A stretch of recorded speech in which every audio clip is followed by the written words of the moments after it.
আমাদের বক্তব্য রাশেদ খান মেনন, তারপরে মুরগিচোরা শাহরিয়ার কবির, সুপ্রিম কোর্টের বিচারপতি মানিক সাহেব কাদিয়ানীদের পক্ষ নিয়ে মাঠে নেমেছে।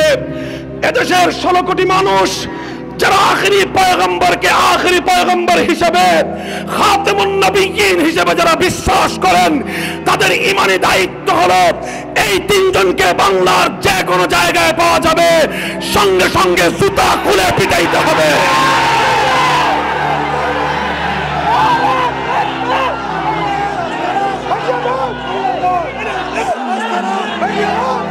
বসেন।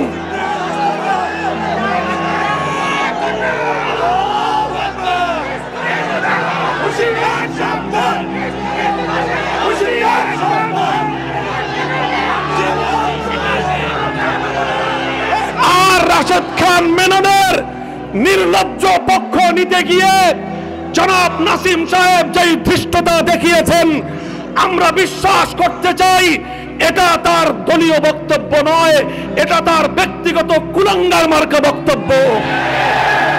আর যদি এটা তার দলীয় বক্তব্য হয়, তাহলে আমি ঘোষণা করতে চাই, যদি আল্লামা আহমদ শফী খতমে নবুয়তের ইজ্জতের হেফাজতের জন্য, পয়গম্বরের ইজ্জতের হেফাজতের জন্য আমাদেরকে ডাক দেন, আগামী 5 মে আমরা আবার শাপলা চত্বরে যাব।